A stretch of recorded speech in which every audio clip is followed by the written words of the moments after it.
Bonjour à tous, bienvenue, c'est Angie, on se retrouve pour une nouvelle présentation. Aujourd'hui, je vais vous présenter le Before Tarot. Il est édité aux éditions Intuitives. C'est une traduction du Before Tarot qui était précédemment édité chez Lo Scarabeo.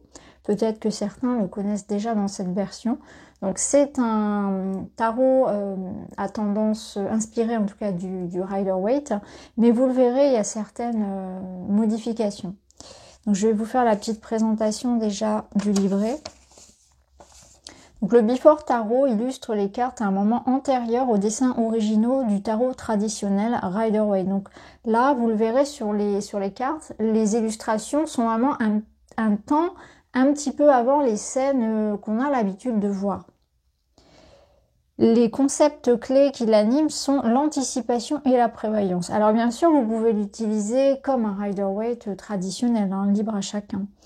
Pour utiliser une métaphore, chacun sait que l'une des dispositions divinatoires à 3 cartes les plus faciles et répandues est celle du passé, présent, futur. On peut imaginer le Before Tarot dans la carte du passé, car chaque fois que nous observons une carte pour l'interpréter, nous ne voyons pas seulement son essence momentanée, mais nous explorons aussi ses racines. Mais sentez-vous libre d'utiliser ce tarot comme vous l'entendez. Il vous aidera à trouver des réponses par des questions telles que va-t-il se passer, dans quelle direction allons-nous, à quel genre d'évolution sommes-nous confrontés, etc. Après, vous avez le symbolisme astrologique. Chacune des cartes de ce tarot est reliée à une symbolique astrologique pour éclairer votre tirage à la lumière des planètes et du zodiaque. Vous trouverez ci-dessous leurs différentes significations. Donc par exemple pour le bélier, c'est l'élément feu, le leadership, l'initiation. Après, autre exemple, le soleil, c'est l'ego, c'est le soi, et la planète dominante du lion. Ensuite, on passe aux explications. Donc, pour chacune, vous avez quelques phrases, quelques mots. Donc par exemple, pour les arcanes majeures pour le fou, qui est numéroté en carte 0.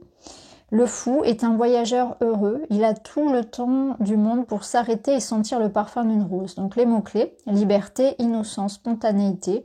En astrologie, planète Uranus, la planète de la rébellion et des bouleversements. Pour le magicien est le maître du temps et de l'espace. Il est capable de créer sa propre réalité. Donc on a une description. Ensuite les mots-clés, magie, pouvoir et manipulation. Et en astrologie, c'est Mercure, la planète de la vitesse et de la communication, etc.